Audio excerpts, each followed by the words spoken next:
All right, we'll call our meeting to order. Parks Commission, May 4th, 2023.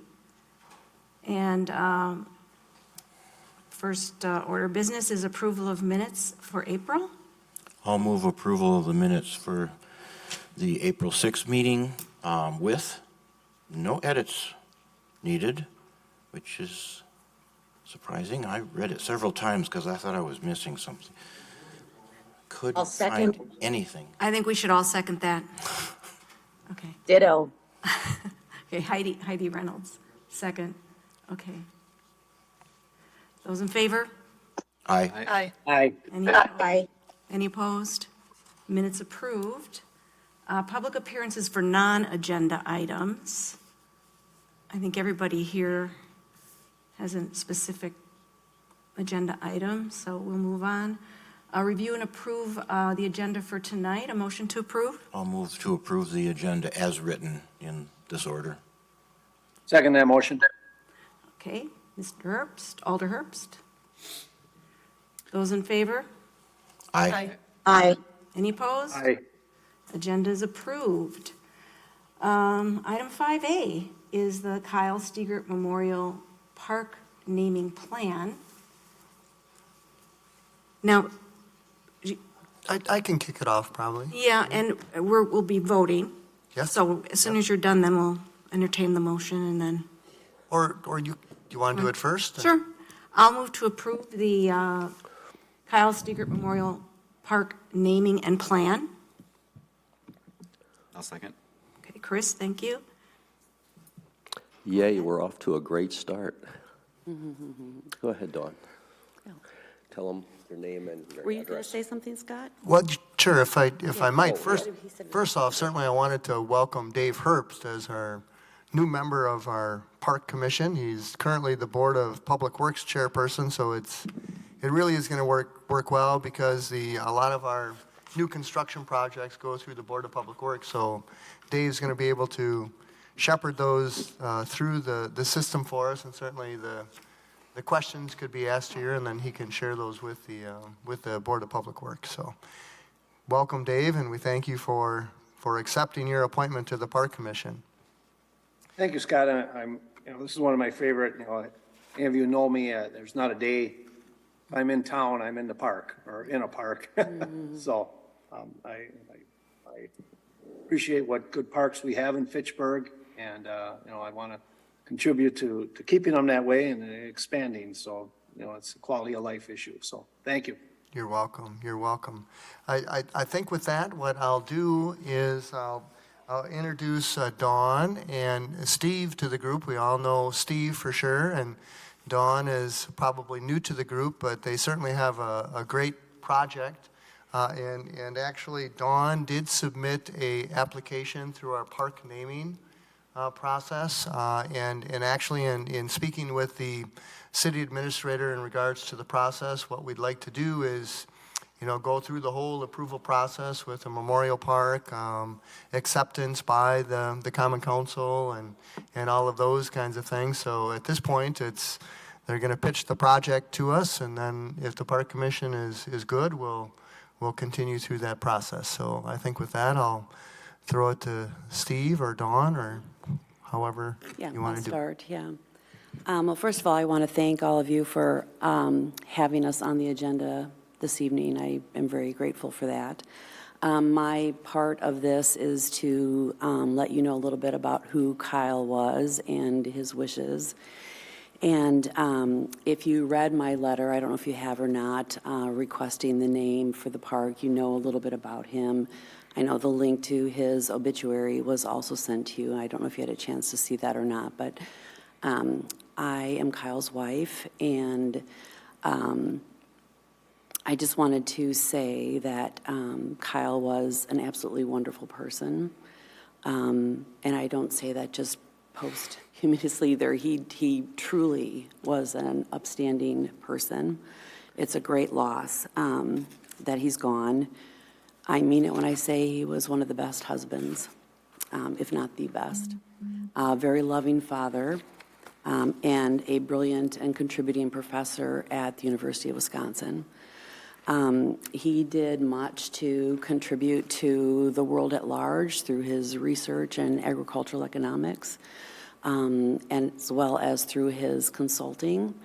He was involved in quite a few antitrust cases where he was an expert witness, and one of them was for the cranberry farmers in the state of Wisconsin, where he helped them get their due justice. And so he doesn't brag about that, but I do. Or he didn't brag about it, but I do. I'm very, very proud of him. Kyle, we were very hopeful. Kyle had pulmonary fibrosis, which is a lung disease. He ended up getting a subsequent lung transplant. And we were very hopeful with this process. But as it was getting clearer that we were not going to have what we hoped, and our hope started to wane, we had some of those difficult but very necessary conversations. And one of them was, I just asked him one day, I said, honey, in lieu of flowers, what are you going to want? You have a lot of people that love you, and you have a lot of people that will want to contribute. What do you think? And I kind of took him aback. He said, I haven't even thought about that. And so I had a few options in my head, and one of them was, I said, would you want to give anything to pulmonary fibrosis? And he just said, no, absolutely not.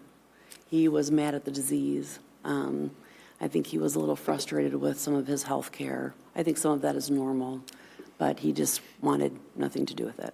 I said, okay. How about UW? Do you want to have donations go to the university? And I didn't think we could raise enough for a scholarship that could maintain over the years, but there might be something. And he perked up a little bit at that. And he thought, well, UW, that's always a good option. He loved being a professor. He loved being part of the UW. He had a great bond with his students and did some wonderful work there. So he thought about that.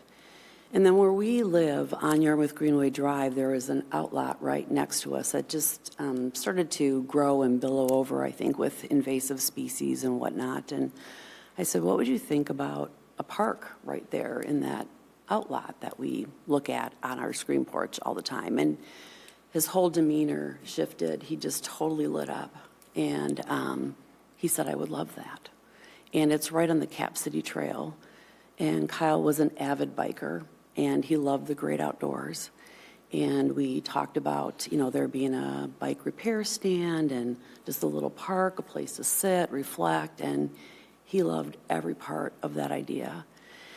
And I said, okay, now I don't know if that can even happen, but let's call our friend Steve.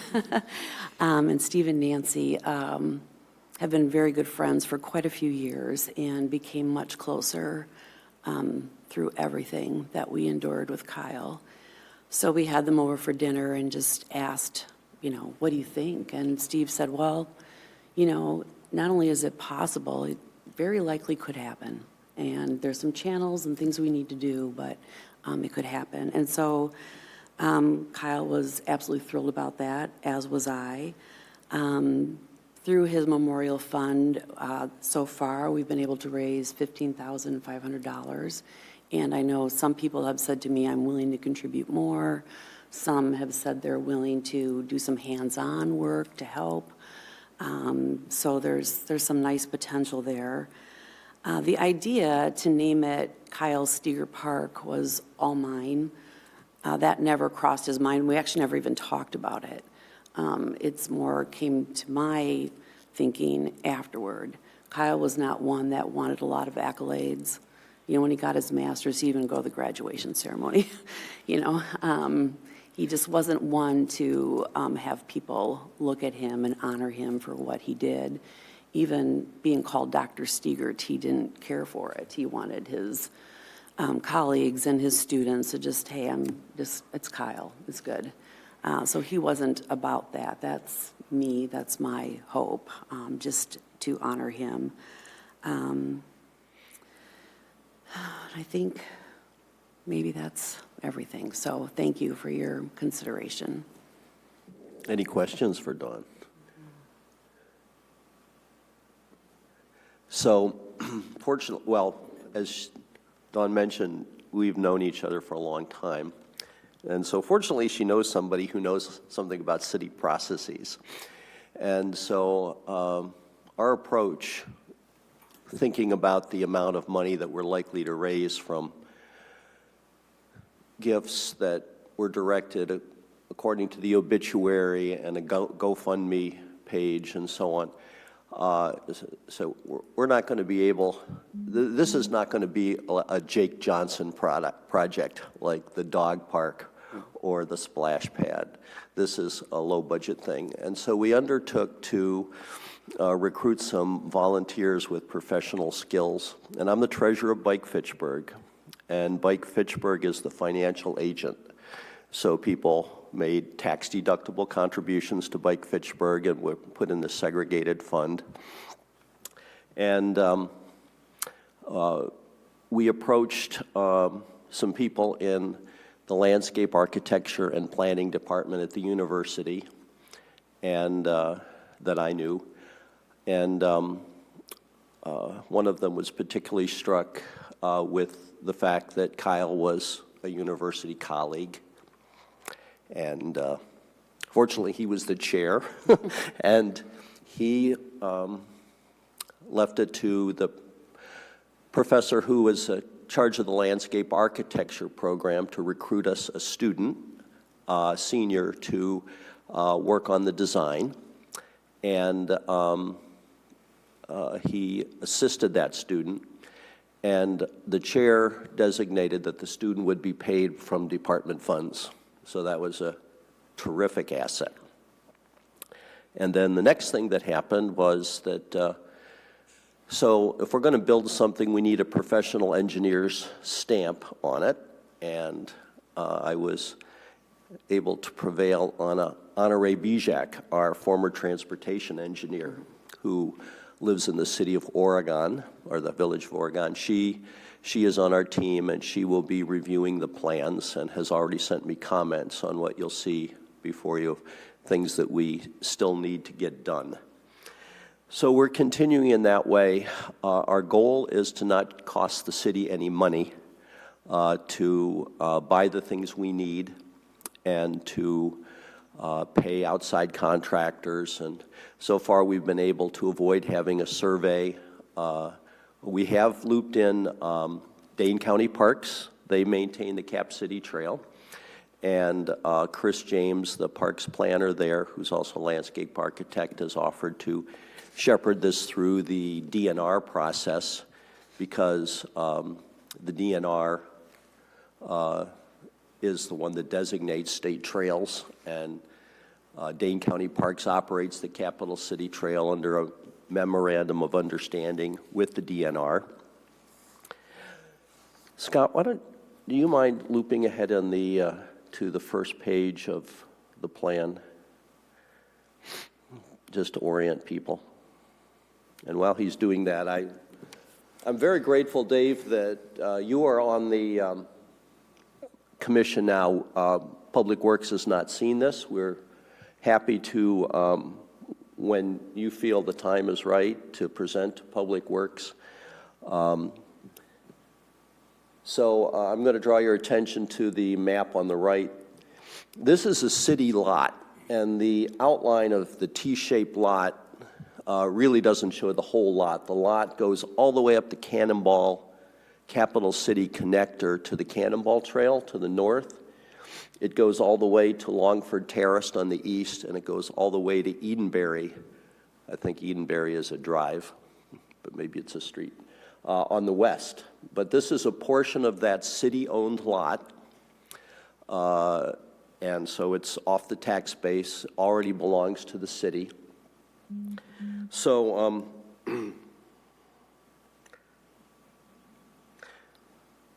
so far, the work has been done there is that it was kind of hard to see what was going on topographically. And so the parks maintenance team has been wonderful on this project and helped us by doing forestry mowing, preserving some nice trees and cutting the rest down to ground level.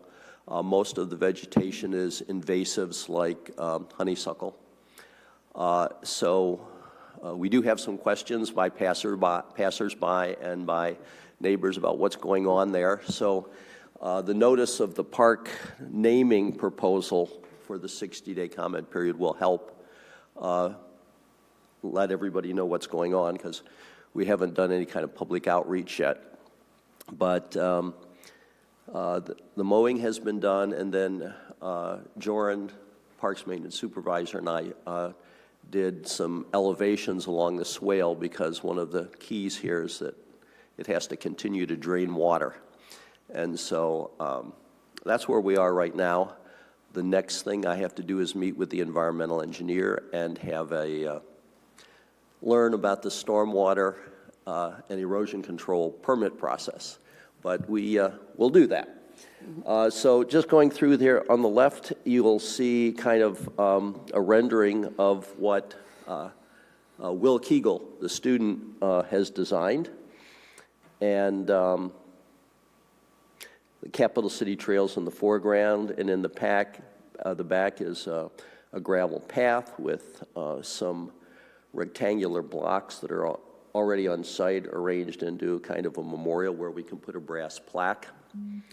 Go on to the next page. These are just existing conditions. North is to the top. And importantly, that dotted line that I think is marked with a number 6 is the swale. So watch for that in the next one. And if you go on to the next one, Scott. And let's go one more. Okay, so this is the current concept. You can see that there's a gravel path that roughly parallels the Capital City Trail. Indicated by the numeral 3 is a concrete pad where a bicycle repair stand, bike parking will be.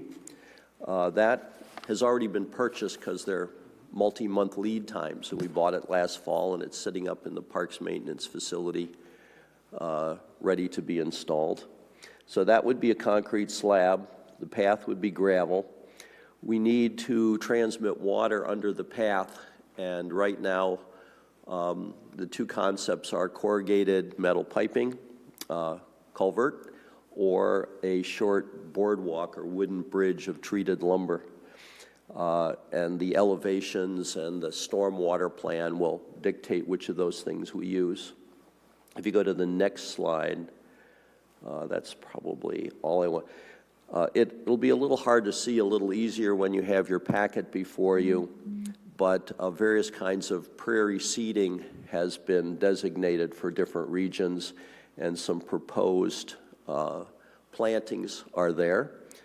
And there are benches to be installed along the path of the type that the park that parks usually buys. They're sturdy, all-weather benches, metal with plastic slats. So let's see, what else? And those are some construction details, and that's kind of some relative costs, but we haven't come up with a whole big budget yet. So that's the plan, and what we're hoping that you will do today is start the 60-day clock for public comment period. Once this can, I suppose it would, when does that clock start, Scott? I would say as soon as the Park Commission accepts that, then I'll begin that and Okay. and publicly notice it. And like you say, too, this will be a good opportunity for us to kind of educate the neighbors and make sure that they're good with it and all those kind of public opportunities. So it's going to work out pretty well, I think. I did speak when I was out there shooting those elevations to your neighbor at 3054. On the other side of Yeah, on the other side of it. So she is aware of what's going on now, and we'll share that with her husband. The other thing we would hope that you all would do today would be to accept this conceptual plan as your own and direct park staff to continue to work with us on it. So that will be the erosion control, the buying of the materials, the installation of the path, and so on.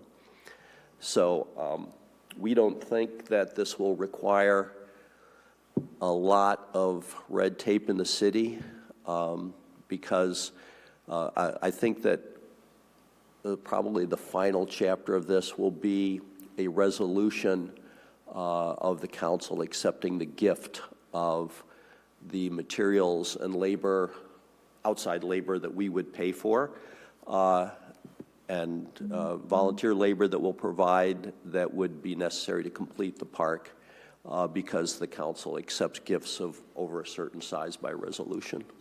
But I don't think we need, we definitely don't need a plat or a land division or a neighborhood plan or some of the other bigger things that sometimes are required. Okay. And we would be delighted to take any kind of questions that we can try to answer.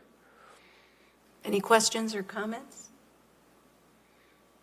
I see, we'll start with Alder Herbst.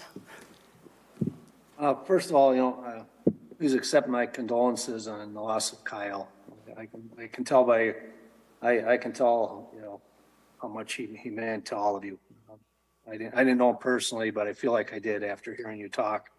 So I have a question. This, maybe Steve knows this, but Chairperson, the city owns that lot. Why do we own that lot? I just want to make sure something else wasn't planned, or I'm just curious why we have that lot if it was set aside as part of the neighborhood plan. And third, Steve, I'm on the Capitol Trail all the time, and I'm not placing where this is. What's a benchmark on the trail? Is this near the top of you come down by the tennis court when you go down the steep hill? Down the steep hill, Yep. before the bridge. Answer the second question first. This is midway between the Longford Terrace underpass and the Capital City Cannonball Connector. Okay, all right. I know where it is. I know exactly where it is now. Thank you. Okay, and then your second question, I was not in public life, but I did live in Fitchburg when the Highlands of Seminole was developed, and this is an unbuildable outlot. So it would have been really part of the original plat of the Highlands of Seminole. It has address 3060 Yarmouth Greenway, and the home to the east is 3054, and Dawn's house is 3068. So even though it covers that entire area that I described, its address is this steep slope off the north side of Yarmouth Greenway. Okay. There's a sidewalk there, but there's no room for anything else. Will Kegel, the student, did have kind of a long-term wish list that would involve perhaps steps coming down from the neighborhood and so on. That and water, like a bubbler or a dog watering, combination bubbler dog watering bottle filler, is really not in our budget. We investigated that, but we'd have to tear up the street to put in a new meter, and it would be pretty rough. So Steve, one more question for you then.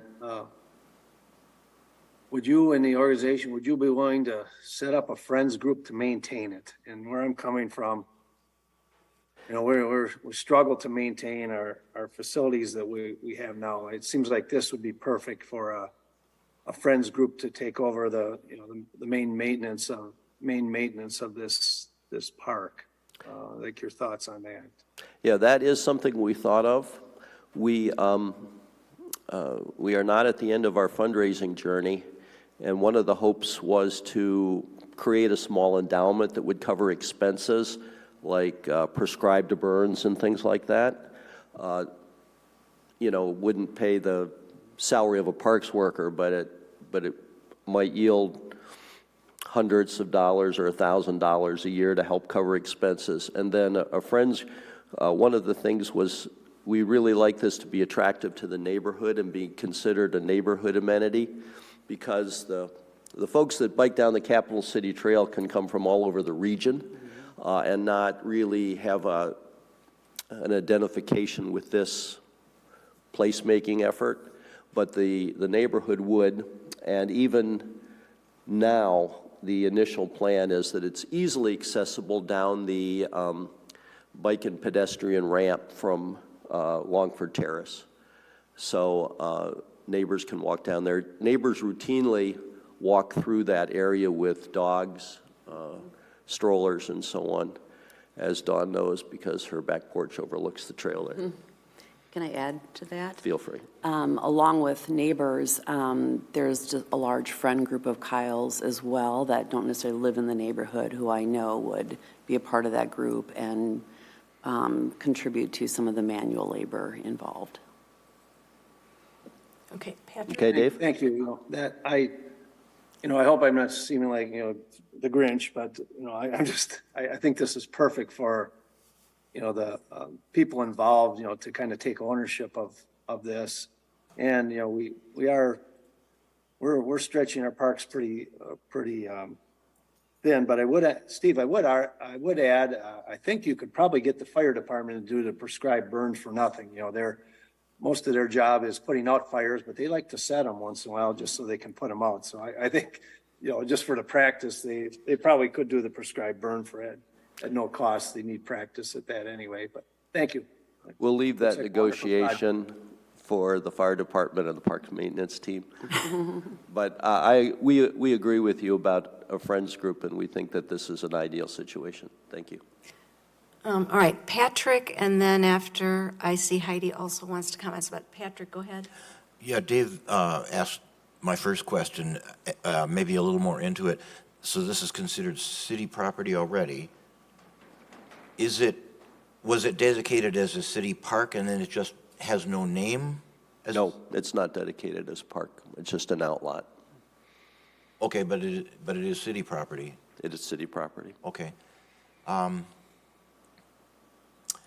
You also said that this extends to the north there, farther than that particular T-shape. Yes. Would this be then to name the entire outlot? No. This would be a portion that would be south of the trail between the east and west boundaries of the base of that T that you see there. Mm-hmm. So the entire area is not that park, and we would not propose to improve the entire area of this lot. Doesn't require land division. We're not asking it to be separated. Right. I'm not even asking for it to be dedicated as a park, but if that's a necessary status change, that's another wrinkle that we can add to all the things that we have to solve. That's what I would take it as this is a name for a city park.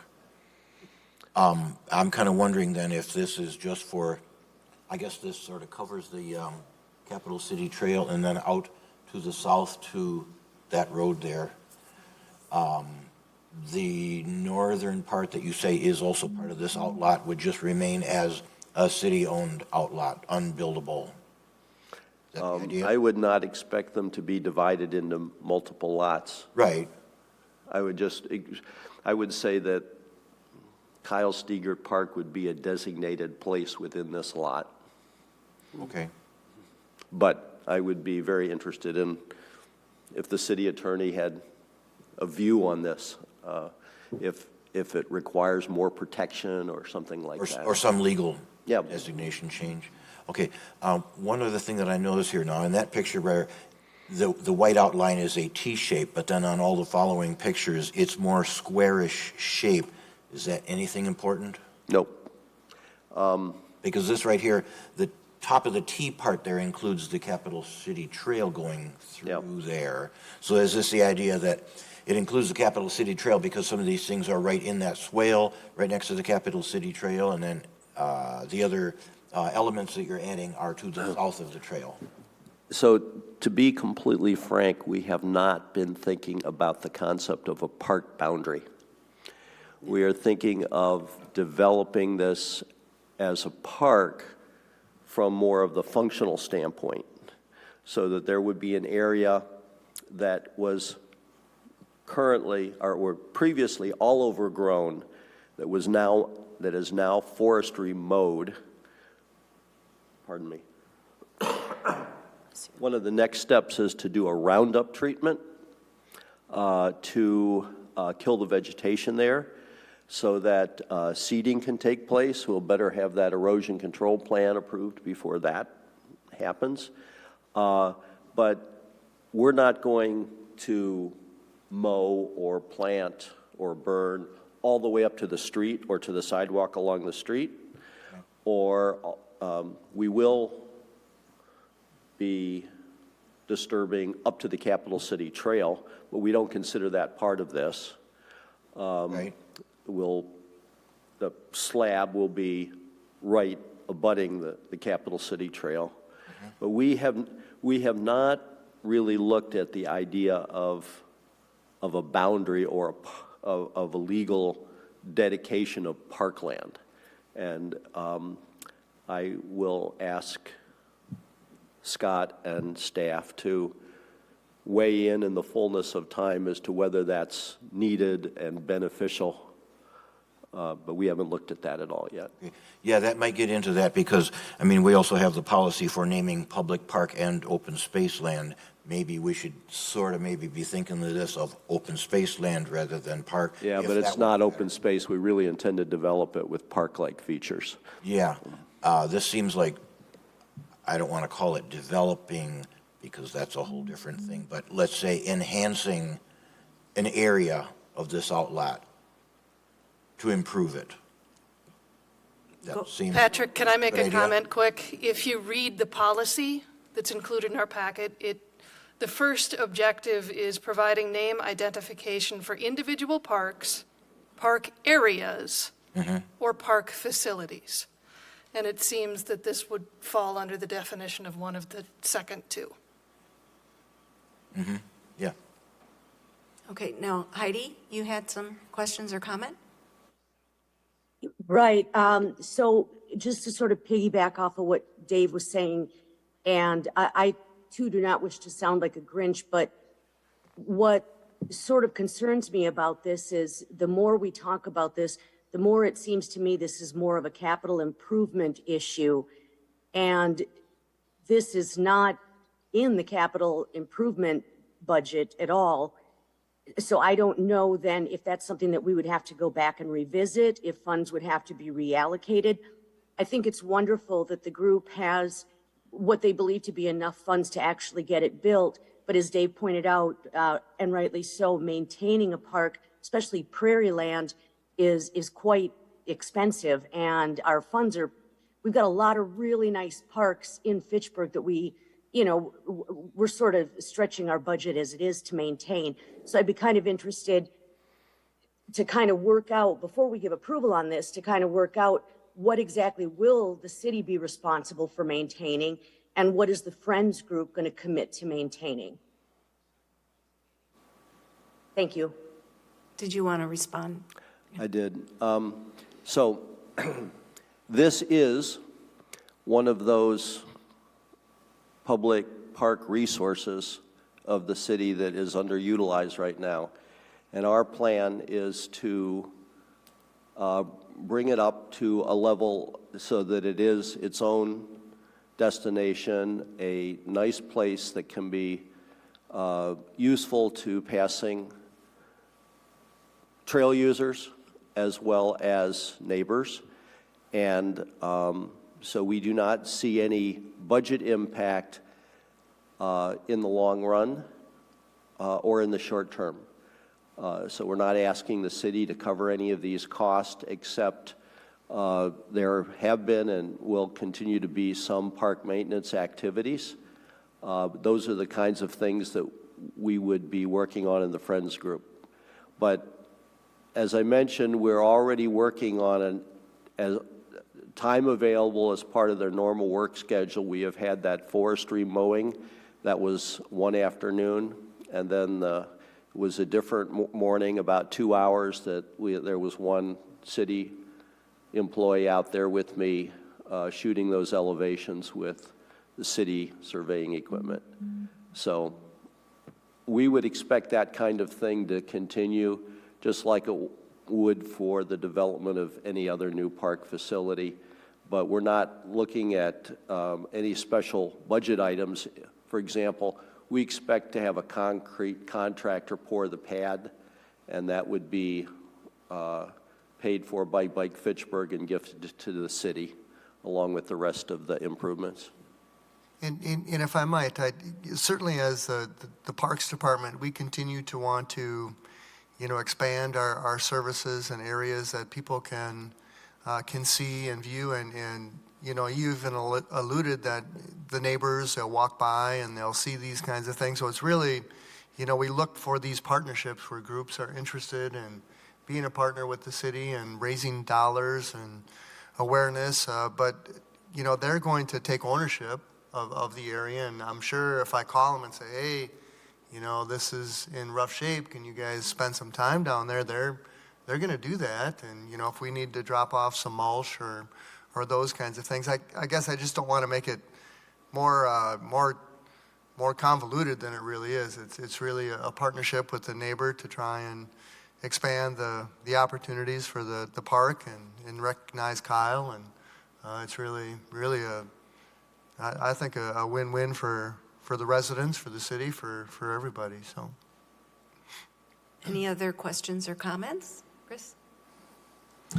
Yeah, a couple quick questions and or comments, I suppose.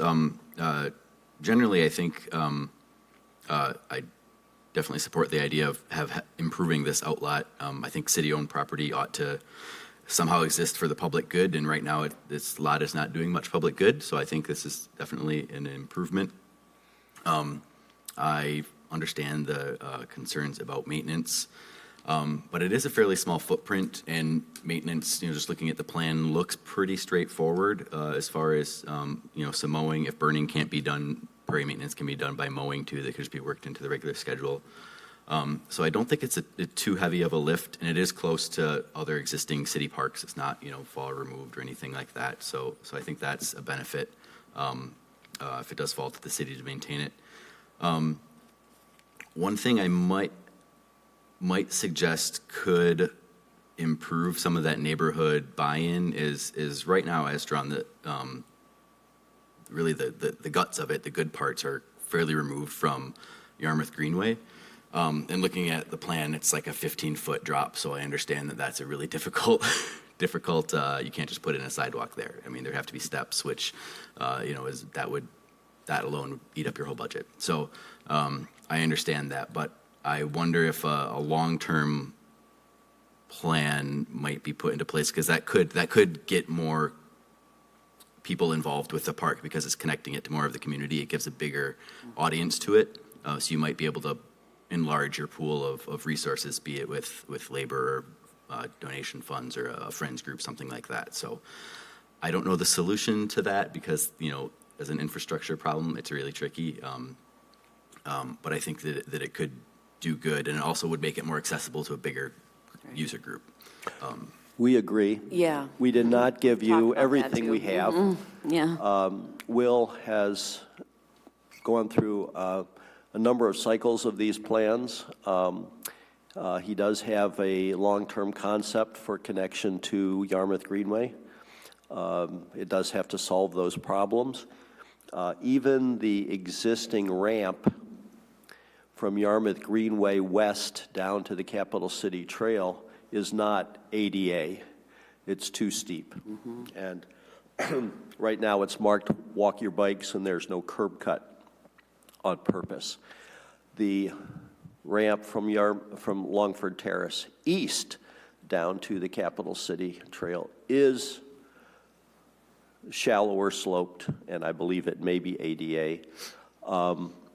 So one of the premises of the ADA is that you should not use the ADA to prevent good things from happening. And even though we can't get people into this area down an ADA accessible path, straight down from Yarmouth Greenway or straight down from the east, it's still accessible, but by a more circuitous route. And, steps would require handrails and things like that. And we've looked at that, and it is in the long-term plan because we would like to connect it to the neighborhood for all the reasons that you point out. Yeah, I think that, I'm not super familiar with the area, but just looking at aerial photos, I think that, connection off of Longford Terrace, even if it's not shallow enough, you can't let the perfect be the enemy of the good. So, it does provide a level of accessibility down to it, which I think is great. We invite all the commissioners and anyone in the public who is interested in this to drive by, walk by, bike by, and give us your suggestions. We were very interested in all the things that people think could be there and that kind of thing. I have a question, and I imagine you've already thought of this, but have you thought of kind of piggybacking on one of Chris's remarks about more public interest, more involvement, more fundraising, temporary signage up at the street level and then down at the trail level with a QR code directing to your We, group? idea. we have thought of that. Yep. and Great signage, yeah. One of the things that your approval of this concept tonight, if you do so, will set off is some temporary signage there. We definitely get a lot of questions, and it would be very valuable, and, those things are easy to do, and it's easy to set up a web page on the Bike Fitchburg site to talk about this and put these diagrams up and so on, and Good. solicit more money. Okay. Heidi, I see you have another question. Heidi Reynolds? Yeah, just quickly, I'm wondering, for the two speakers, during this 60-day public period, what would you be looking to gain from the public, or what sort of approval would you be looking for from the public? This is really for Scott, but I believe that the process is set up so that you don't name something after a Nazi or something.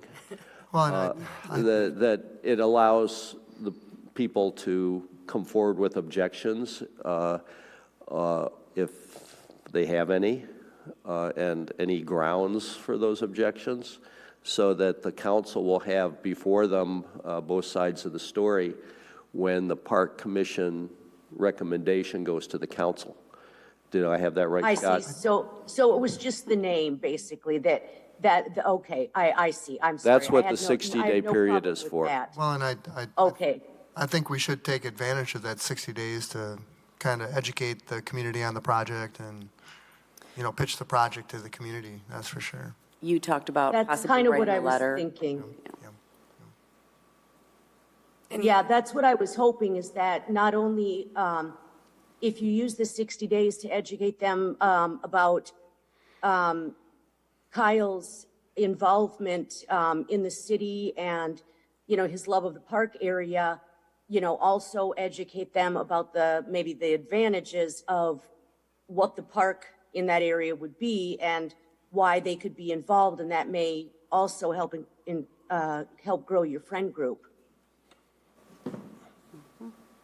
Thank you, Heidi, for those suggestions. And just one more thought I had. I don't know the answer to this, but it may be worth talking with city staff or somebody that's more knowledgeable than I. But if, being an outlot now, if it becoming a city park, an official city park property, if that would open up options for some of those future improvements, like water, like steps, things like that, as far as funds and stuff like that. I'm sure there are a lot of legal loopholes to jump through to get that to happen, but the juice may be worth the squeeze if, 5 years down the road we decide, let's put in a bubbler at, that may be more viable if it's a city park and not an outlot. I don't know. It may be worth exploring. Yeah. I think that the discussion here at the commission has raised the question about boundaries and park dedication. And we never really thought about that just because the land is already owned by the city and is sitting idle. But I think that that's a worthwhile thing for us to pursue. But I do want to clarify that we are not looking for a lot of public support for this. We are intending to give the city a gift. And if the neighbors are suddenly surprised that this nice new amenity is there, that would be fine. We're not looking for, beyond our current donors, we're not looking to raise a lot more money from new people or get anybody's approval for this beyond you all and the council. It's not, we don't feel compelled to convince a lot of people in the city that this is a good idea. I think that that will happen once they see it. So Scott, I started out understanding that we would be creating a park out of an outlot, just based on some of the things I read. And it seems to me that in the long run, after most of us are gone, moved on, that it might work better for continued care and maintenance for it to be an actual park. But legal department would tell you and the council Right, the we'd best way to go? we'd have to figure out what it's designated as, and then, if we need to convert it to a park. And I think at the end of the day, we're going to want to make sure that it's an official park parcel, if you would. Okay. So the way we've structured the motion, we're not really creating any legal obligation for one thing or the other to happen. It's just to move on and, Yeah, that'll just be one of the many things that we've got to get figured out within the 60 days to make sure that it's all going to be tied up, if you would, when it comes time to approve it. okay. Patrick? Yeah, one thing by comparison, I'm remembering a few years ago, there was a pocket park where some people around there asked that the pocket park be named for someone to remember them. I don't remember anything other than to remember someone as their basis of their request. Based on that, it was, I'll say, not looked on favorably. It was not taken up because it just didn't seem to satisfy their criteria. This here does seem like it satisfies many of their criteria for, it says major donation and contributions and major contribution to the community, things like this, where this right here does seem to satisfy more of these criteria. So this definitely seems more eligible. Going back on how I was asking about this before, about is it a city park or whatever, I do feel that we need to, or somebody needs to designate, are we going to make this a city park, or we call it a park area, or what? Because, and maybe even set a boundary for it, because if this is one area of an outlot that the city owns, fine, but the city sometimes wants to take unused outlots and sell them. And this would need some protection and preservation that at least this part here, stay city property and kind of not eligible to sell it off. Maybe it's not buildable, but land is land. Somebody may want it for something or other. And this right here, maybe the way is to declare it a city park or something, as something to protect this and keep it as definitely city property, and then eligible, like you're saying, for even other enhancements besides what the fundraising is contributing to right now. Okay, go ahead, Steve, I see you'd like to. Yeah, just to Patrick's point, it hasn't been mentioned yet. We all know that the Capital City Trail goes through here, but also Nine Springs Creek and the two different sewer lines that belong to the Madison Metropolitan Sewer District. One of them is the effluent return line that takes treated sewage and sends it back to the Badger Mill Creek watershed to replace the fluids that get treated by Nine Springs from that watershed.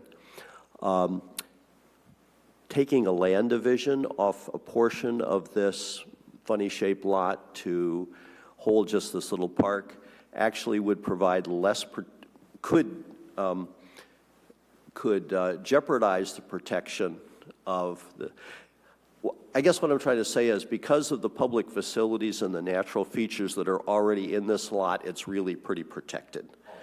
Because the Capital City Trail, the sewer lines, Nine Springs Creek are all going through it. It has a bunch of city utilities that the city really needs to keep. They're you can't really dump it. sewer district utilities. Okay.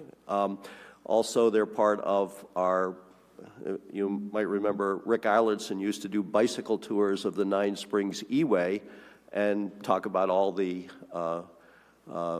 facilities through there that treats Fitchburg stormwater. And so those are all on this lot, like the Arrowhead Pond is just a little upstream of this. So I think it may be pretty well protected. I definitely think that Scott and I have to go to the city attorney and go over the ideas I've written down here, boundaries, park dedication, land division, and just see what is to our advantage. By our, I mean the city of Fitchburg and all of our residents' advantage, because certainly perpetual preservation is the goal here. All these various utilities that you speak of, are they not on this part here? The closest that the sewer line comes to what we're talking about is it's underneath the Capital City. Oh, no.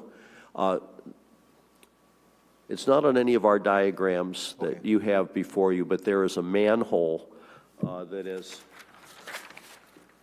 just off the Capital City Trail, 30 feet.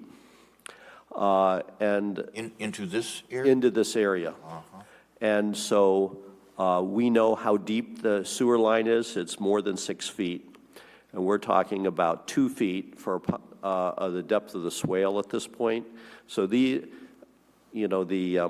sewer district engineers will look at our plans, our grading plans, and approve them before we start moving dirt around. Yeah. And the dirt's going to be moved probably by a Fitchburg skid steer. So it's not major grading. But if we move that swale a little farther from the sewer line, that'll be even better. It'll provide more coverage for the sewer line. So we're aware of that, but there are no other utilities besides the sewer in the area. So in other words, none of the work that you're proposing here is going to at all interfere with any of the utilities. At least the one sewer line utility is underneath this land right here. I'm kind of thinking that Dave there of Public Works may pick up interest in, city infrastructure utilities anywhere around here, and just in case something breaks that the city may need to dig. Hopefully not, but this is county. We are in touch with the sewer district engineers. Yeah, because that's the sewer district. It's not the city. It's not the city. Correct. Okay. City's a customer of theirs. Right. Okay. We've given it a thorough going over. Okay, we have a motion and a We appreciate all your time. Thank This you has so been much. great. We did have a motion and a second, right? Yeah, so we can It's been so long. Okay. Those in favor of the motion to approve? Aye. Say aye. I Aye. Any opposed? The motion carries. Thank you. Thank you again. Thank you so much. Yeah. Yeah, thanks. So sorry for your loss. Oh, thank you so much. Yeah, it's rough. So thank you. Okay, we have,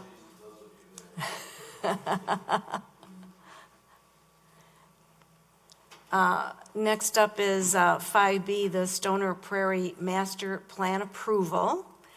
And we have two people who are registering only in support of the above matter, Brent Keller and Chris Reinstead. Any change of heart? You want to make any remarks? No? Okay, thank you.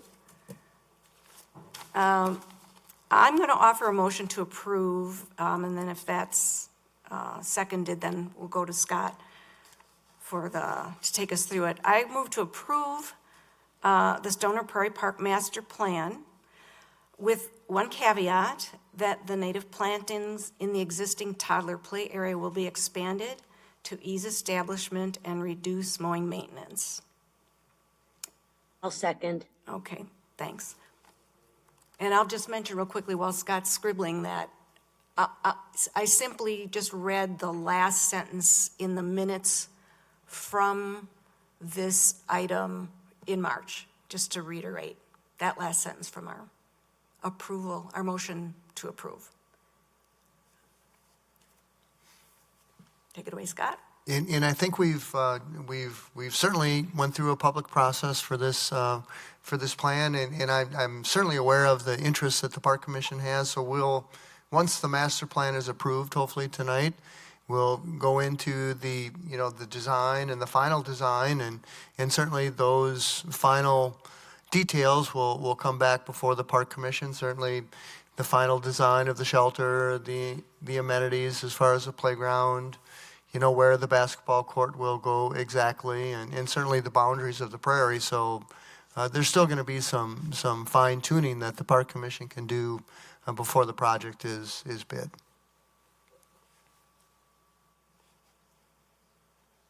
Okay, so we're on page 19 of 67, and I did ask, Scott checked with Rob, and that flex play area between the basketball court and the playground is now at an open roughly 35,000 square feet, which is about 0.8 acres. So that's an area that's opened up, quantifiable, in response to many of the remarks that were made. Oh, Heidi, go ahead. Well, I just wanted to ask, Scott, maybe you might be the best one to answer this. So what you're presenting here is basically from all the conversations that we've had regarding this. This is sort of the summation of what we've asked you to bring back to us, correct? That is correct, yep. Okay, thank you. You're welcome. Any other comments or questions? I see Dave. Go ahead, Alder Herbst. I'll just comment, I've used this park for many years. I would have Little League practices over there because the field was a little higher than other places. It would dry out sooner in the spring. But I like the plan. I'm a little perplexed about the opposition to the prairie species and the concern about wildlife. I grew up in the country, I think there's far less wildlife risk here where in this park than I faced growing up, and we never had any problem. I don't mean to discount those residents' concerns, but I would like to see more prairie. We know the advantages of it. They're well documented, and we all realize it takes a lot of time, money, and weeding to establish it. But in the long run, it is a benefit ecologically to us. So I'm glad we're expanding that. Okay. Any other comments? Patrick? Go ahead, Patrick. Yeah, first I agree with Sue's correction there that northeast corner up there was supposed to be more filled in from our discussion. A couple questions about, it's best on page 19. One question to Scott here, just for clarification. In an email that you wrote to us where you were back and forth with Sue on some fine points here, and Scott, you wrote something about now we are pushing the basketball court to the east over there, kind of up to that north-south pathway. But you wrote something about that you advise keeping some 10 to 15 feet of space, but you said to the west. Did you possibly mean to the east side of the basketball? Yep, I did mean to the east, to keep it on our property. Yeah, you wanted a little bit of space, 10 to 15 feet away from the north-south path, was your intention there? Right, Okay, correct. All right. Yeah, it just, west didn't make any sense.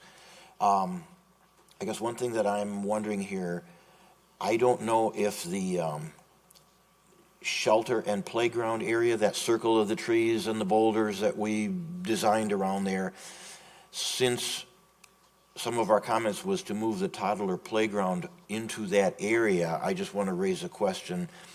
I don't know if this has changed at all, possibly not changed at all in the size of, let's say, that brown area or so, where some of the playground equipment goes, and I'm just kind of raising the question if it has enough room in there, or if the circle of trees and boulders maybe needs possibly to be expanded a little. Oh, so right, that and that'll, playground equipment has. yeah, that'll come with the final design when we Okay. lay everything out, and To this make is sure just that kind of a space and room and all. space, yeah, the playground's not gonna go to the west of the basketball court, it'll be in that, Right, it's inside of the circle of trees and boulders, right? yeah, we'll design that whole area, and Yeah, I just didn't see any change, and I don't think there's any, well, I think what playground they added yeah, into there. well, what they did do is they moved the boulders so that it was more parallel or followed the arc of the playground area. Before it was kind of went out in there and it kind of carved off some open space so that those boulders and trees kind of maintain the same curvature of the playground area. Okay, all right.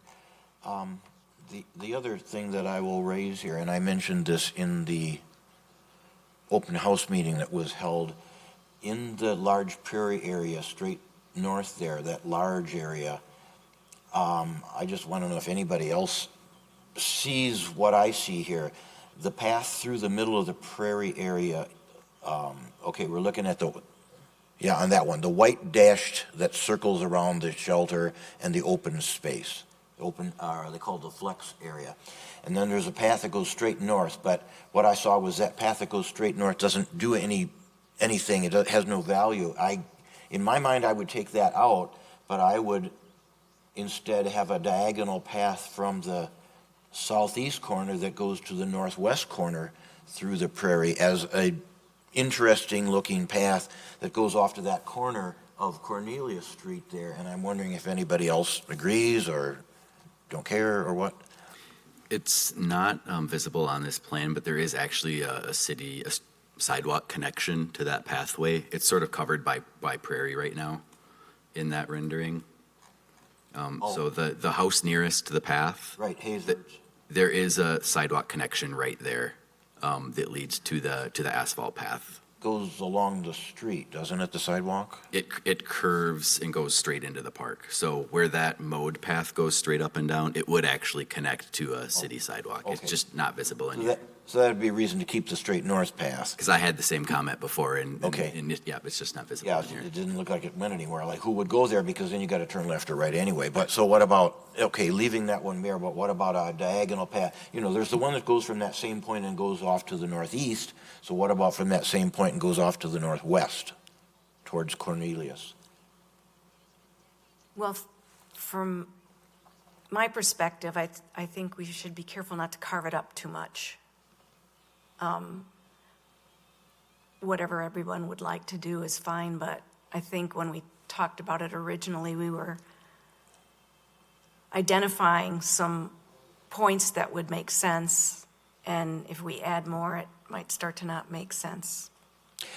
I think there were comments about educational and some things about walking through the prairie, that it would be interesting to walk through it and such, and that's why I figure, Yeah. Rather than a big square of all prairie, there are the two, the straight north and the northeast path. It just looked practical to me to have one to the northwest. Again, so you can walk through the middle of it and look on prairie on both sides of you on a long path through there. It's just something that it stood out to me as interesting.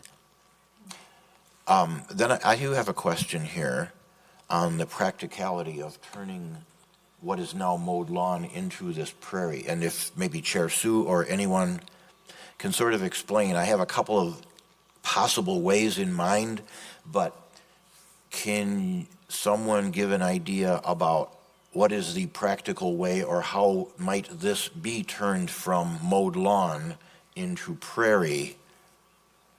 Like how? What method? You're curious about the process? Yeah. Well, and I would not be the one to answer that, but that's part of the contract that would encompass doing it in the way that's most economical and going to actually do the job. But Chris or Katie, if you offer ideas of how it's often done? In other cases, they would go through, they would herbicide it, and it would potentially once, potentially twice, it depends on the time of the year.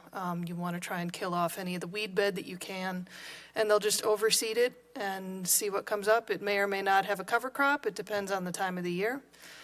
And they'll do annual maintenance for a couple of years afterward, overseed with additional seed if needed, and wait for the prairie plants to take over. Chris, anything? That about sums it up. You Okay. get a little bit more intensive and till it too. It exposes the soil. But yeah, first step is killing the turf one way or another, because the turf grass is very competitive and aggressive, and it would compete with the prairie plants. So kill the turf, Okay, and then get prairie seed in there. Mow it the first year to kill off annual weeds. Prairie plants, native plants would start lower, so you'd mow it the first year twice, 3 times, I don't remember exactly. And then second year, 1 mowing, I think, and then basically let it go. And after there, you'd have annual mowing and or burning. okay. Yeah, I sort of had in mind a couple things that maybe you're right, maybe not, probably not. I have turned, let's say, wild fields into mowed areas. I have not created a prairie. One of the things I had in mind was, since this is mowed lawn right now, just stop mowing it and let it grow, and then also add in prairie seeds over time and let them get in there. Maybe you're saying that the turf grass is a little too strong to keep Yep, that's right. keep it in turf? Okay. The other thing that I thought maybe, well, seemed a lot more severe would be to, like, round up the whole thing and kill everything in there, get it down to bare dirt. That seems severe, and then put prairie seeds in there and let them sprout. So that's the way that you're saying. I see, okay. Yeah, I've read a little bit, and that seems to be the most efficient many times, so it wouldn't surprise me if that's what's Okay. done. It seemed like, a lot of herbicides, chemicals, and everything like that would seem like less desirable if there was, let's say, more environmentally friendly or more natural ways of turning it into a prairie or letting it become a prairie. Well, it had been cornfield up until not that long ago, and so if they do soil samples, the only thing that isn't known that I don't remember is if they scooped off all the nice topsoil and just left, we don't know the condition of the soil underneath there, and if there's any reason to find that out, UR will let you know. Yeah, just because you could add amenities. If they were going to till it up, then there's the city compost that's a fairly nice quality that could get at. Nope. I see someone saying no. All right, I'm going to stop while I'm ahead. No musings from the person without real actual experience. Okay. Any other questions or comments? One more thing. Okay. Our audience right now is in favor of the prairie. At our last meeting, I think it was, or so, and in the public input, there were 2 sides, in favor and not in favor of the prairie. Is it anything practical, just to suggest it, maybe this will be turned down right away, the whole northern slice across here, all the way across even into the northeast square there, is mapped out on here as prairie, and the northern part is mowed lawn right now, which would need to be turned into prairie. Is it anything practical, for one thing, for the time and the investment and the work involved of, spraying the whole thing, getting the seeds to sprout and everything like that? And also there was, we have a different group here this time, but we had people last time who were really against the prairie, and I'm looking for something in the middle. Is it in any way practical to work on, let's say, the right half and then a year or something later, the left half or anything? Or is it better to take that whole northern part there, not the northeast corner, that's already prairie, but just this northern part here, do a section by section, work your way through it? I wouldn't, because you're paying someone to come back and do things over and over again, and you'd have sections at different phases, as Chris and Katie were describing. And actually, everything within that rectangular white dotted line is a major adjustment we made to the plan in response to people who were not completely pleased with the plan that they saw 2 months ago. So there's been a lot of compromise, and my way of thinking is it's time to get started. Okay. That's my comments, yeah. Any other comments, questions? Okay. Those in favor of the Stoner Prairie Park Master Plan approval, with the caveat Yeah.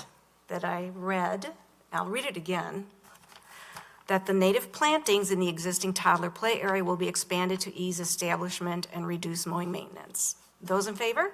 And any little design details, minor things be worked out in construction plans, right? Yeah. That's the given, definitely. Okay. But it'll be in the minutes.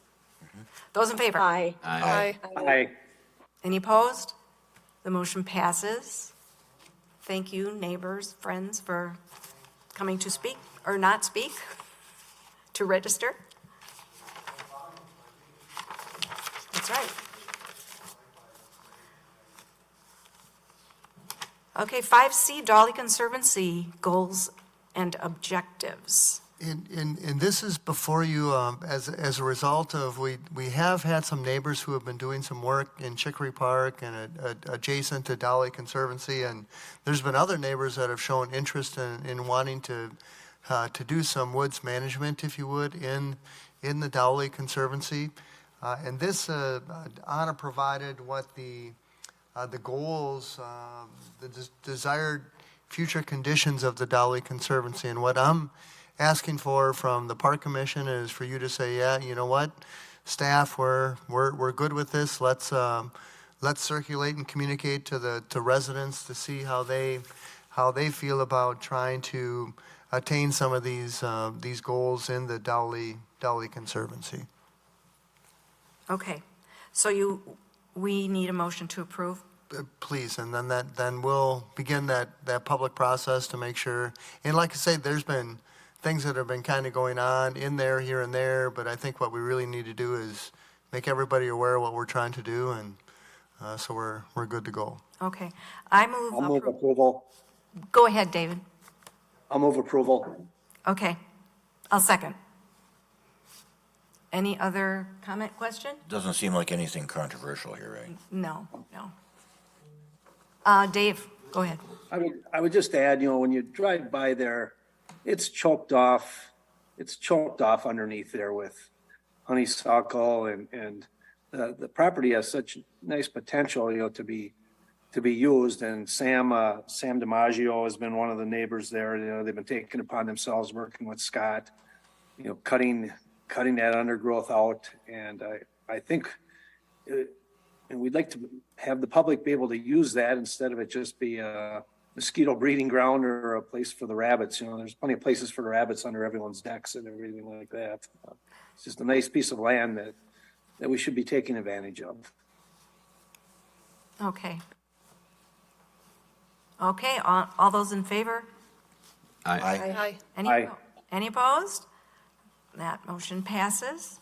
5D, Resolution R8923, accepting professional services proposal for McKee Farms Park Tennis Courts. I'll move approval. Do you have a second? I'll second. Okay. Chris is second. Go ahead, Scott. What would you like to tell us? Well, and this is the first step, McKee Farms Park Tennis Courts. We're in the process of getting them redone. And Fred, what we did do is we publicly advertised to seek professional services from a group who might be able to provide the the technical experience to help us with the construction documents and the management of the project. We did receive one proposal, which was from Fred Kolkman Tennis and Sports Services, and they're a very qualified company that does these kinds of projects. So what this is to approve Fred to begin to start to do the design and then bid the project and then actually manage the construction of the project.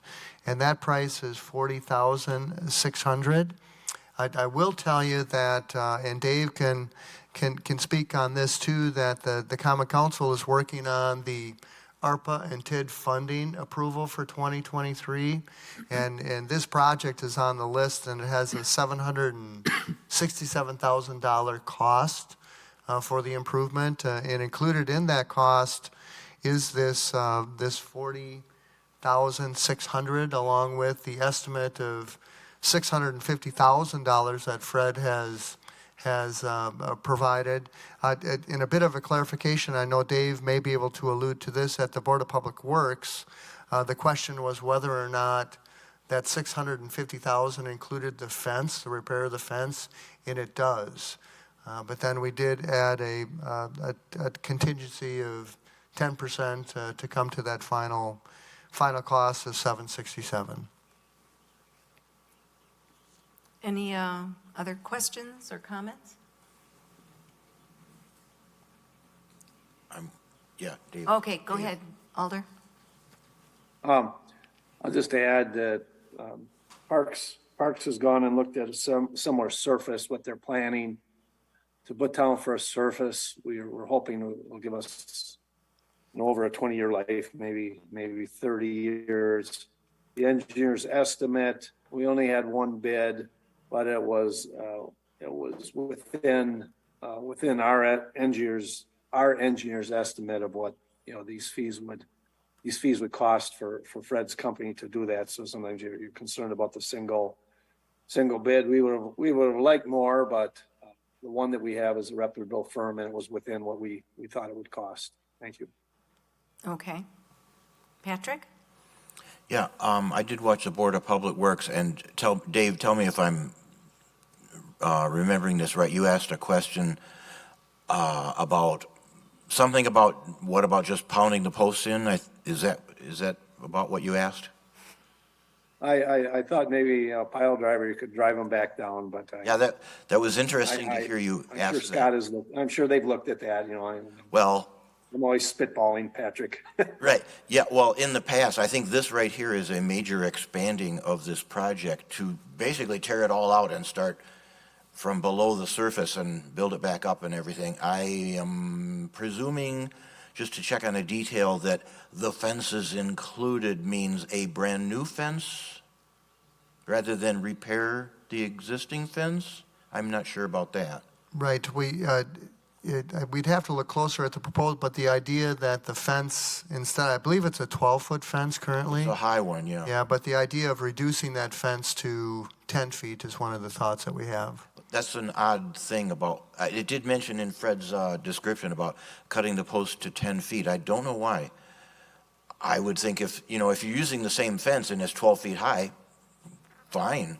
I did stop in there again this afternoon and looked it over for many of these points again. I've been there before, and I looked at it like last year and everything, and I saw how much the fence has come out of the ground.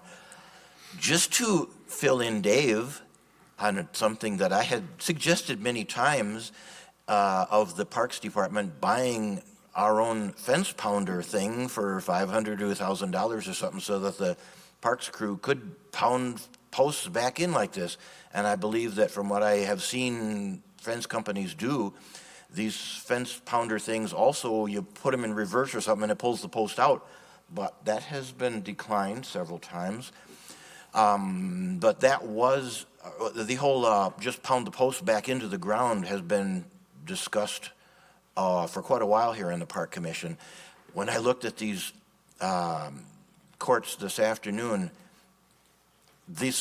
actually the surface of the tennis courts themselves, the pavement, I would say is in really good shape. There's some, it's not cracks, there are wide gaps, but they are exactly where they're supposed to be, right in the middle between the courts.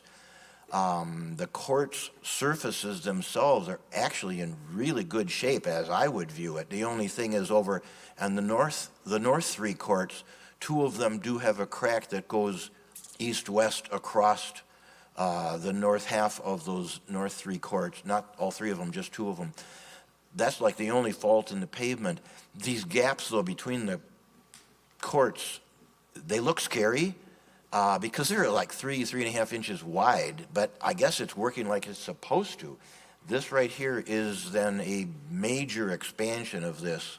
I don't remember the dollar figure about, pounding the post back in, and then the frost heave is going to push them up again, and then you go pound them down again.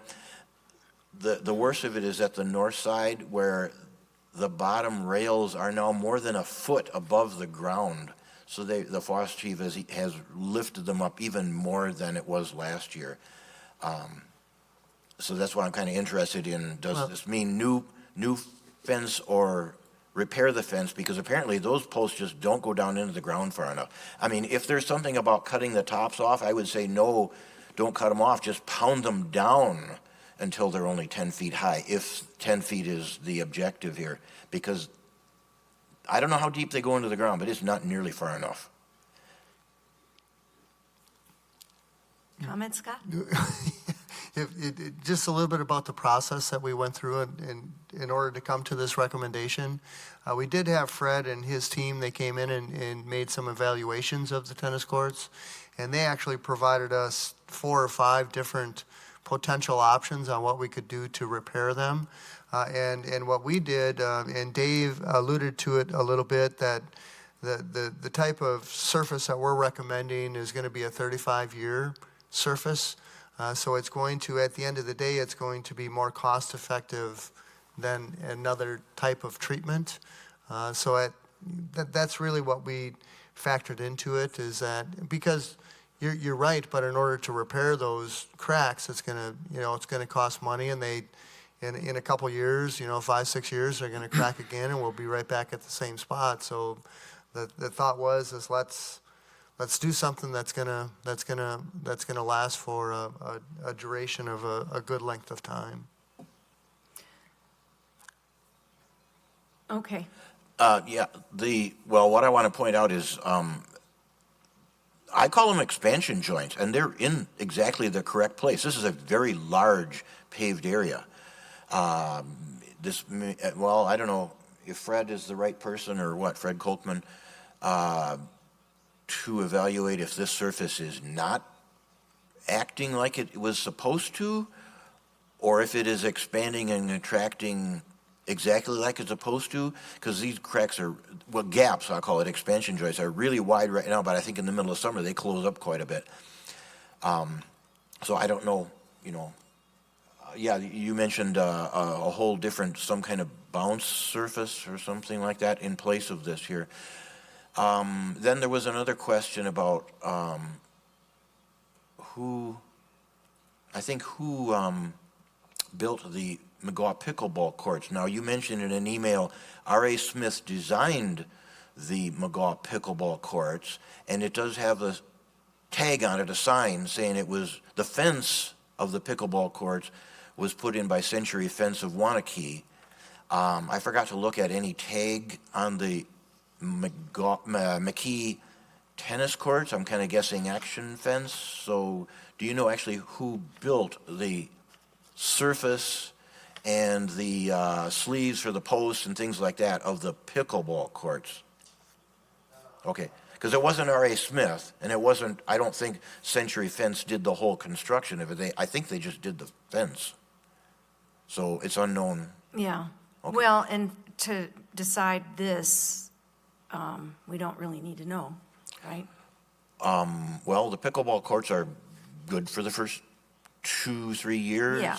If we're putting, $750,000 into this, I hope this thing really, really lasts 30 years. And, we don't know who I'll built meet you out there, 30 years. We'll take a look. Yeah. The McKee tennis courts, Do you know an age on them, Scott? From 20 plus? And so at this point right here, the fences are coming right out. The surface is good, but it's, shifting, expanding. With this kind of money, I really hope this thing either comes with a good guarantee or it just really lasts, terrifically well. Okay. So, Maybe we should require that the company that builds it put their name on the fence so we can all tell in 10, 20, 30 years from now, yeah. if we ever want Did to. I we, think I'll be around. did we do a motion to approve? Did we? Okay. I turned my page and I didn't put initials where I should have. Yep, Okay. we're ready to go. So we're ready to vote here on R 8923, accepting professional services proposal for McKee Farms Park tennis courts. All those in favor? Aye. Any opposed? That motion carries. And now we are on 5E, Resolution R 8423, amending the 2023 park fee fund budget, additional pickleball court amenities. I'll move approval. Is there a second? Second. Who was that, Heidi? Is it Sarah? It was Sarah Okay, Schroeder. Thank you. Okay, Scott. So this is, as we continue to work on improvements at the pickleball courts at McGaw, these would be improvements that we could do in 2023. And we have a total of $35,000 in this request. And if you're familiar with the pickleball courts, we did put slats, wind slats in every other, I don't know what you call it, but slot or sleeve of the fence. So what we're proposing to do is buy additional slats and then put them in all of the rungs of the fence, if you would. Also, if you're familiar to the east, what we're looking to do is do a north-south patio, if you would, with concrete, with a couple potential bump outs. That's where the players gather before they play, and then we're actually looking to purchase some additional picnic tables, one similar that we have at the splash pad. Okay, So this is a budget amendment for 2023. okay. Questions? Alder Herbst? I say, the slats I'm for, it's a windy location and the game is difficult if it's windy all the time. The other one with the slab, I think we should ask the Pickleball Association or whatever. That's an amenity that doesn't have anything to do with playing. There's ample space around I'm not in favor of that. I'd ask them to come up with some funds to pay for that.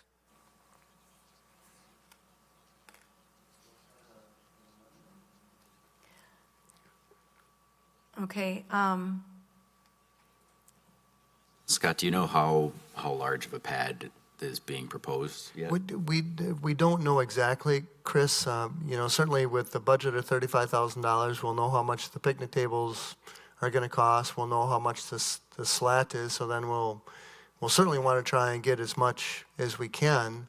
But it really, I think you can see there's kind of a concrete slab that's already there, the entrance into so the idea of for sure making it that wide and maybe twice as much, the whole north-south length, and then maybe a bump out or two for a picnic table or two on the east side. I thought something in here described this as 10 feet wide and then going north and south along the eastern edge of the existing courts.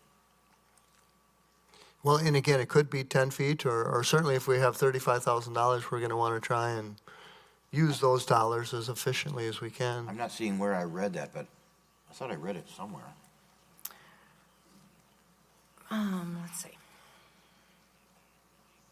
Yeah, it's not in the, I don't know. no, I don't see it either. Okay.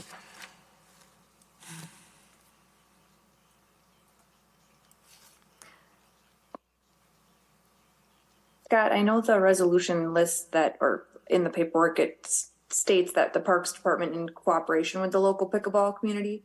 Is this the specific feedback you've received then from the pickleball community as requesting more wind protection and just kind of more of a community space for them to hang out at? It is, Sarah, along with better picnic tables too. They, instead of Okay. the wooden ones that we have there.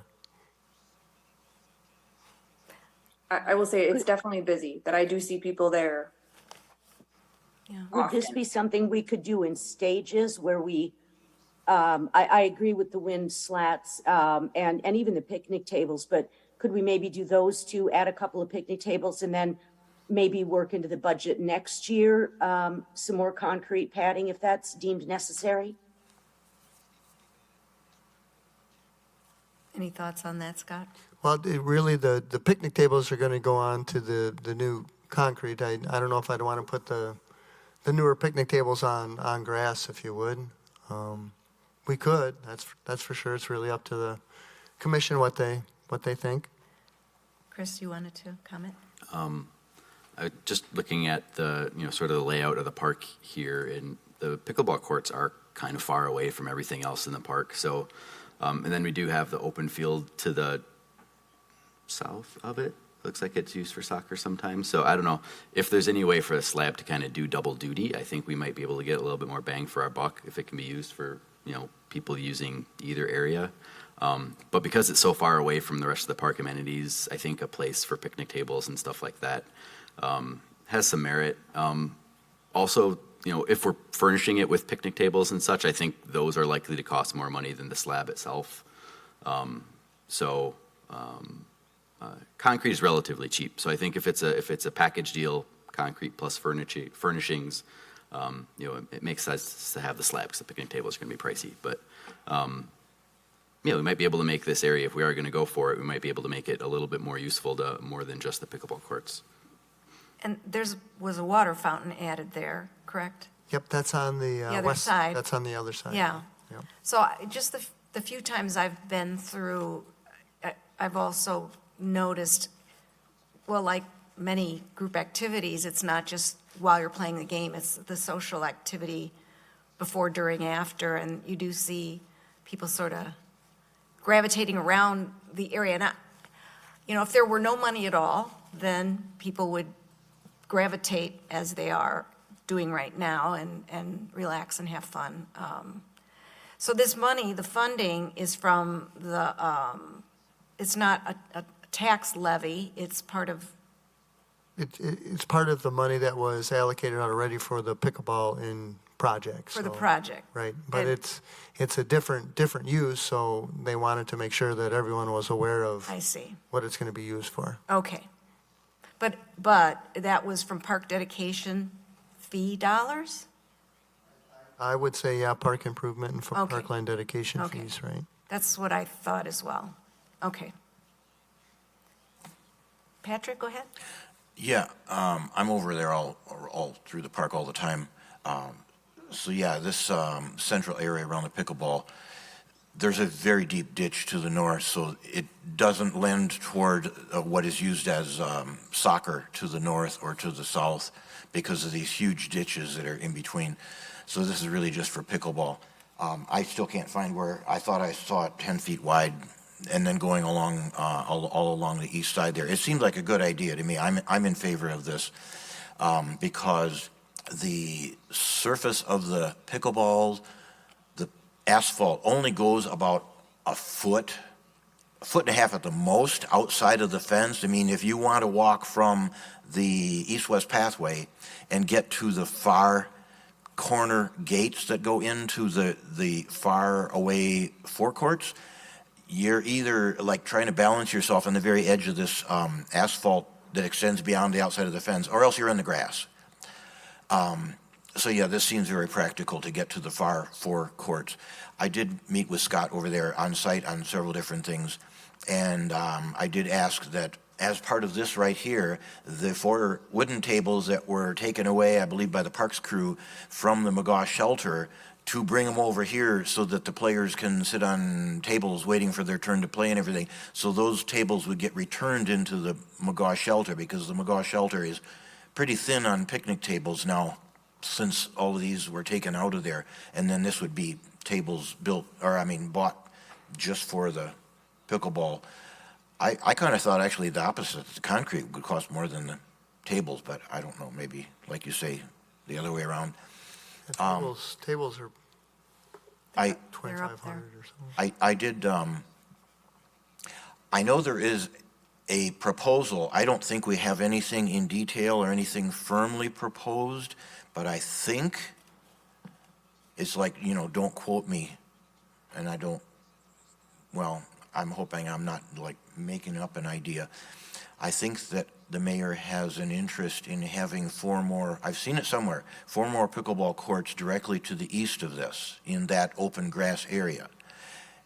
And I did some rough measurements of my own there, just pacing it out and everything, and what I saw, based on the existing pickleball court size, what I roughly measured, not down to the foot, just rough, was that there's room to the east in the grass area, on the plateau there, as I call it, for 4 more pickleball courts, which I think is the idea the mayor's interested in, and an additional, well, okay, I thought it was 10 feet taken for the cement patio, okay, 10 feet wide and going full north-south.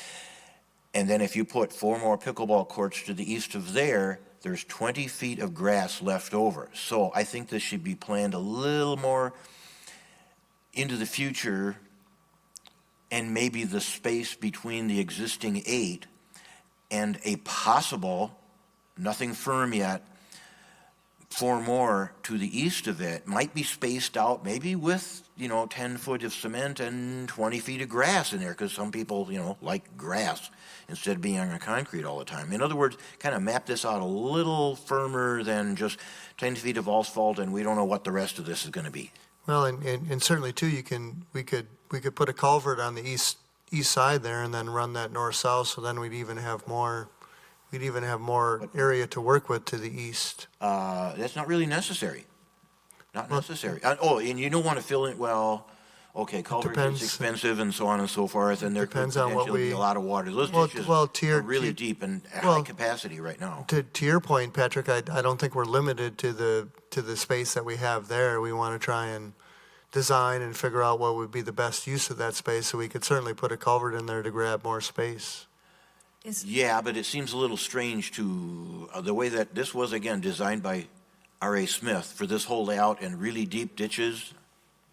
I don't know the purpose of the ditches, but they're there. And it's kind of like filling them in is counter to the whole investment in the first place. Well, getting back to this agenda item, because I appreciate that you're thinking ahead about potential future courts, et cetera, but it does sound, because you did pace it out, there's lots of room to work with there. So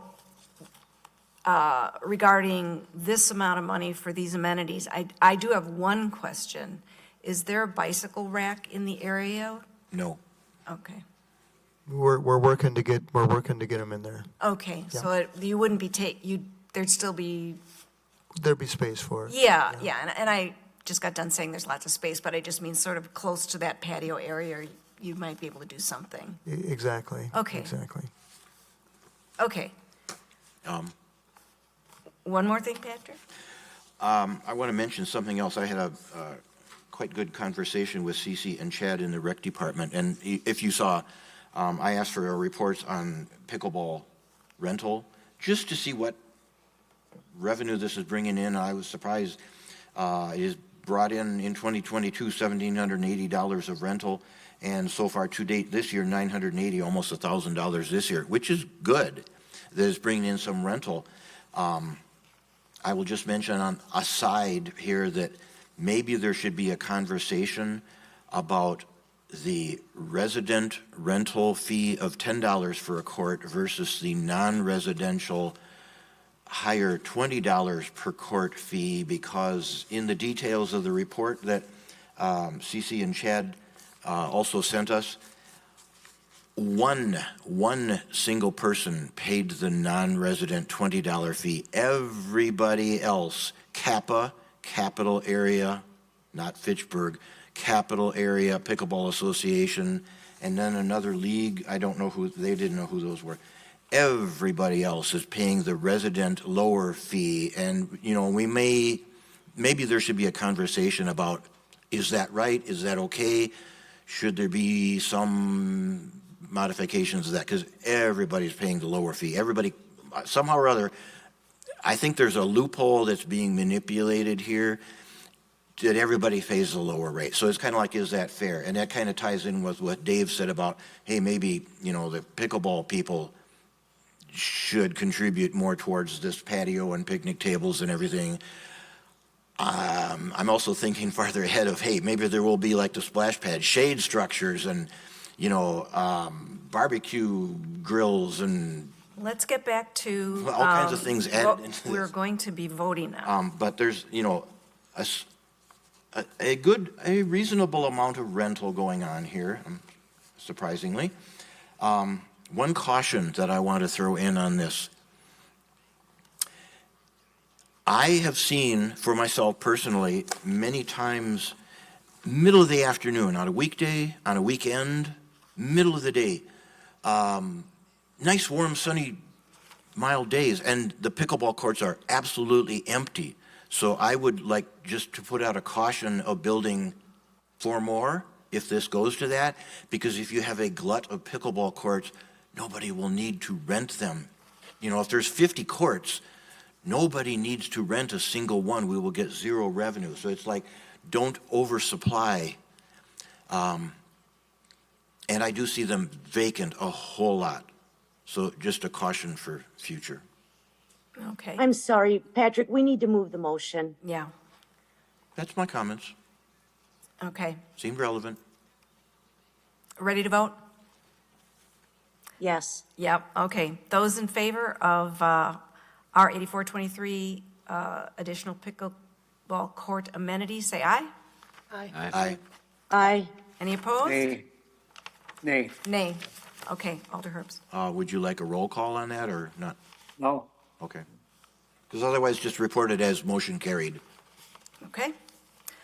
We're on 6, discussion action items. We have none there. And we're on then to communications items. Scott, 7? Yes, and these are two, they're both related to the same development, the Hartung Brothers development, and I believe the Park Commission we've seen this at one point in time. It is running through the city process, and it was referred, actually, they re-referred it, so it'll come to the Park Commission in June. So I thought I'd put it on there just as additional information, and it's had a couple revisions to it, but certainly, the park space that they've got allocated is on the periphery with trails and those kinds of things. So this will be on the agenda again in June.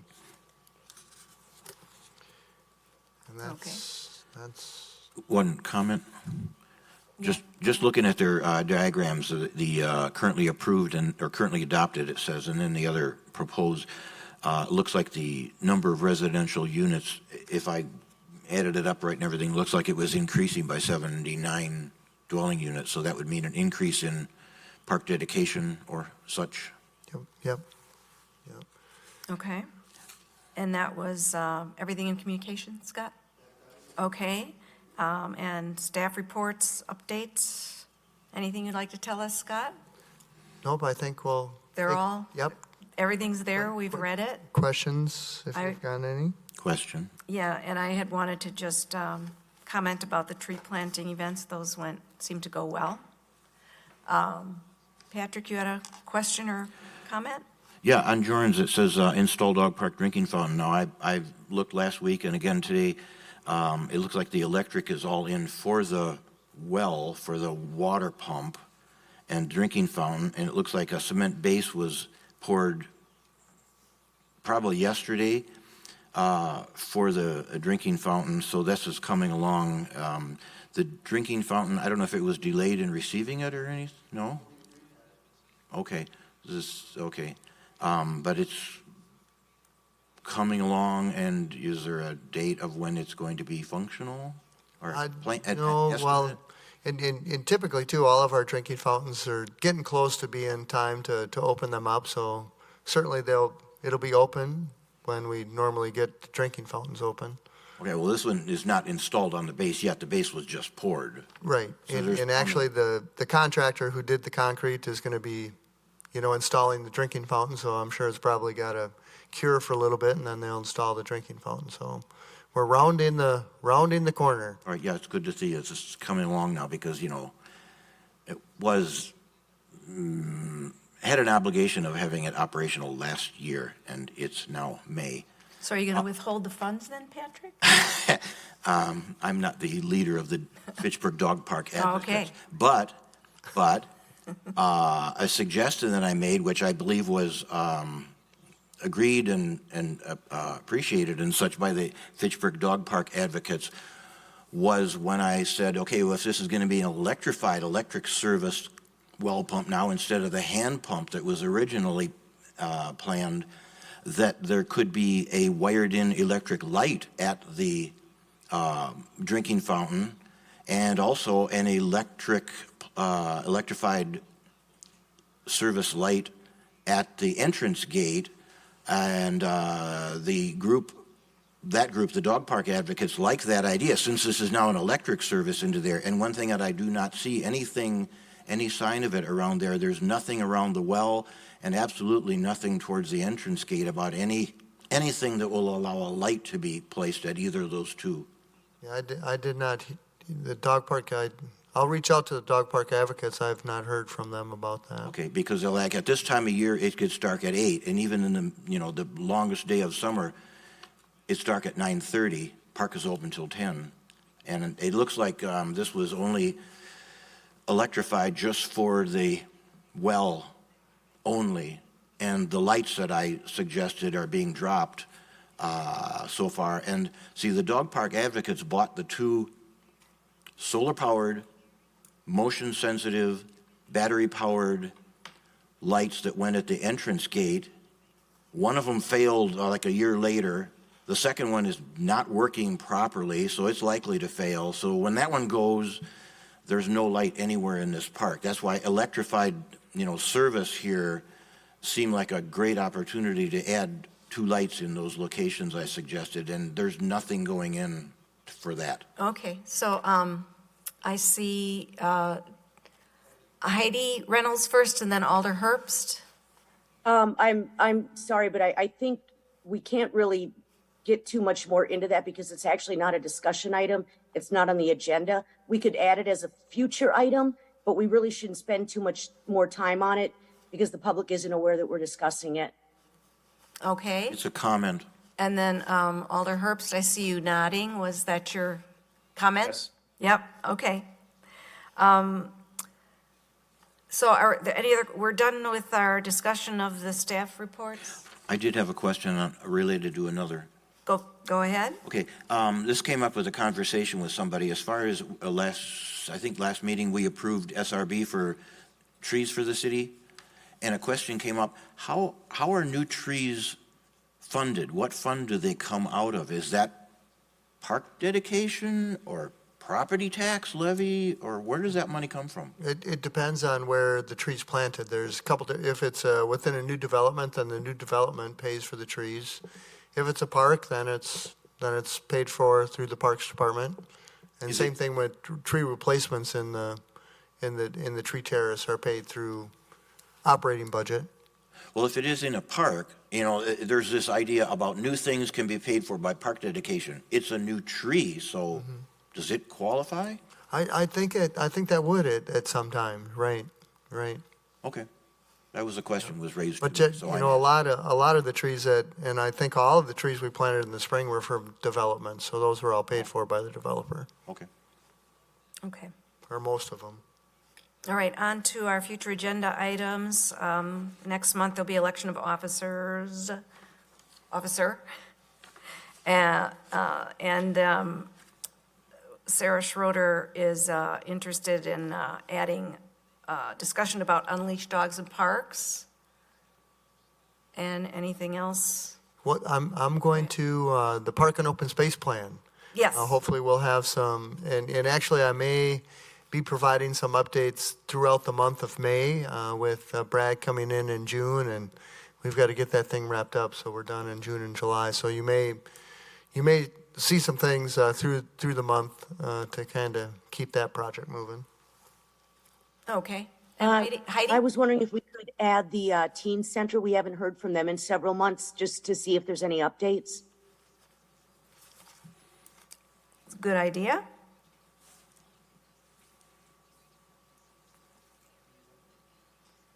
I will tell you that I probably will be remote in June, so, because I'm having my hip replaced. We'll go easy on you. Okay. If I look a little, if I look a little cross-eyed, you'll know why. Yeah, Or we'll, if I got a little fit it- extra smile on my face. my husband tells me I'm really good at finishing other people's sentences, so should be no problem at all. Yep. Okay. Our next two meetings, June 1st and July 6th, as our announcements. A motion to adjourn. I'll move to adjourn. Second. Looks like Chris and Heidi, and it's, we'll get the time in there, 7:53. Yeah, I got 7:54. Okay. We'll see. Motion in favor? All right. Aye. Aye. Aye. None opposed? Thank you. We're adjourned. Thank you. Everybody, thanks, Dave.